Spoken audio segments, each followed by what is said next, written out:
It is now 9:34. It's been 32 years since most Americans first learned about the U.S. military's air defense system known as the Patriot. Commanders used it to shoot down Iraqi Scud missiles fired at forces in 1991 in the retaking of Kuwait. That missile system will soon be in the arsenal of Ukrainian troops, taking on Russian planes, missiles, and drones. It's one of the many signs that conflict is far from over 11 months after the Russian invasion. Joining us this morning live from Washington, D.C. for some perspective on this new stage of war is retired Marine Colonel Mark Cancian. Always a pleasure to have you with us, Colonel. Good morning. Thanks for having me on the show. So I want to start not over in the Ukraine. Let's start here in the United States. We've got Ukraine soldiers that are training here in Oklahoma. Tell me about this partnership and what they're working on, what they're learning.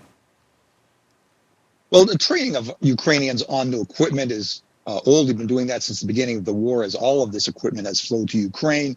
Usually that's been done in Europe.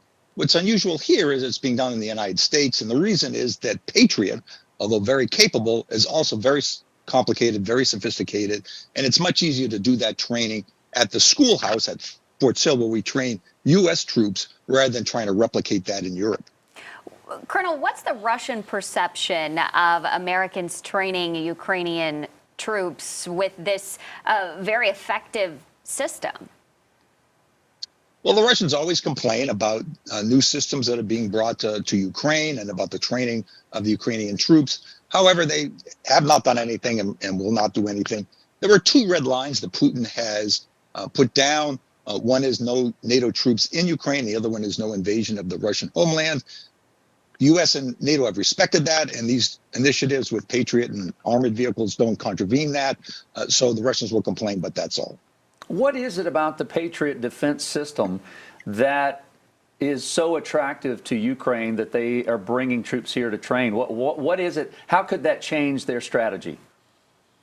Well, there are two things. First, the Ukrainians have been trying to increase their air defense because the Russians have been attacking not just the cities, but particularly the electrical system, causing a lot of hardship on the Ukrainian people. They've asked for air defense across the board. The problem is that NATO and the United States eliminated most of its ground-based air defense after the Cold War. Only a few systems left. And of course, Patriot is the most prominent, as you've noted, very sophisticated. It's been very successful. So there's been a lot of focus on that. It'll be able to defend against Russian missiles, both ballistic missiles and cruise missiles, and aircraft if they come over Ukraine. The limitation is the United States is only sending one battery. That's enough to defend one city. It also isn't really good for defending against kamikaze drones. There's a problem in cost. The kamikaze drones cost about $50,000. A Patriot missile costs about $4 million. Are there any other new weapons that may be used on the battlefield by Ukrainian troops? Well, what we're seeing is a lot of attention on armored vehicles. The United States has committed to sending Bradleys and more of the M113 armored personnel carriers. The Germans are sending the Marder. The French are sending the AMX-10. And now the British have announced that they are going to send some Challenger tanks. These will all help the Ukrainians with their counteroffensive that everyone's expected. These vehicles are more powerful, more effective than what the Ukrainians have. The problem is that there just aren't very many of them. The British are talking about sending 14. The Ukrainians have 800 Soviet-era tanks. Colonel, we know that the First Lady of Ukraine and the Mayor of Kyiv, they are meeting in Davos, Switzerland at the World Economic Forum. Guessing they're asking for more financial help. What do we expect that conversation to be like, and how is the rest of the world still helping? I mean, is that partnership with the rest of Europe and, of course, here in the United States, is that partnership still strong? The partnership still looks strong, and I think at Davos, the Ukrainians will be asking to continue aid across the board. That was the purpose of President Zelensky's visit to the United States, to strengthen that connection. This is going to be a long war. It's going to go for months, maybe even years. The Ukrainians know that they have to keep the flow of support going. And that's going to be in three different parts. We provide economic aid to the government. We provide humanitarian aid for people who are displaced. And of course, we provide military aid. All of that needs to continue. And the Ukrainians are very cognizant of that. Colonel, what are some of the signs that Kremlin troops are digging in and preparing for that long, drawn-out war?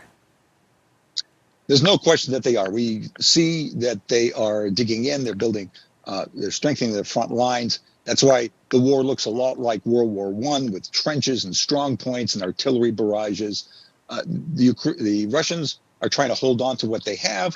There's also an expectation that they will launch an offensive of their own. They've expanded their forces. They did this partial mobilization. It was very chaotic, but it has produced a lot of troops at the front.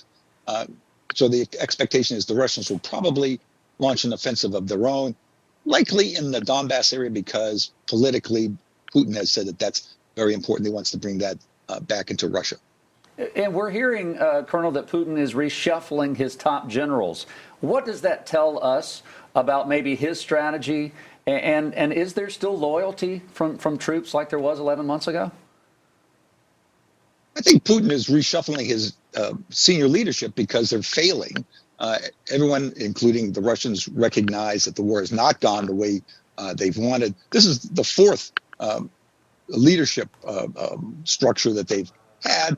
It's a little like Abraham Lincoln trying to find the right general. I think Putin is trying to find the right general who will produce victory. There's also some dissension in the Russian hierarchy. Of course, the Wagner group, the group of militia mercenaries, has been fighting around Bakhmut, and their leader, a guy named Prigozhin, is claiming that they are more effective than the Russian military. He seems to be setting himself up as either an alternate military or maybe an alternate commander. Well, Colonel Mark Cancian, we thank you for your time, giving us perspective that helps us understand what's happening in these relationships between Ukraine and Russia. Thank you, as always, for your time this morning. Glad I could join you.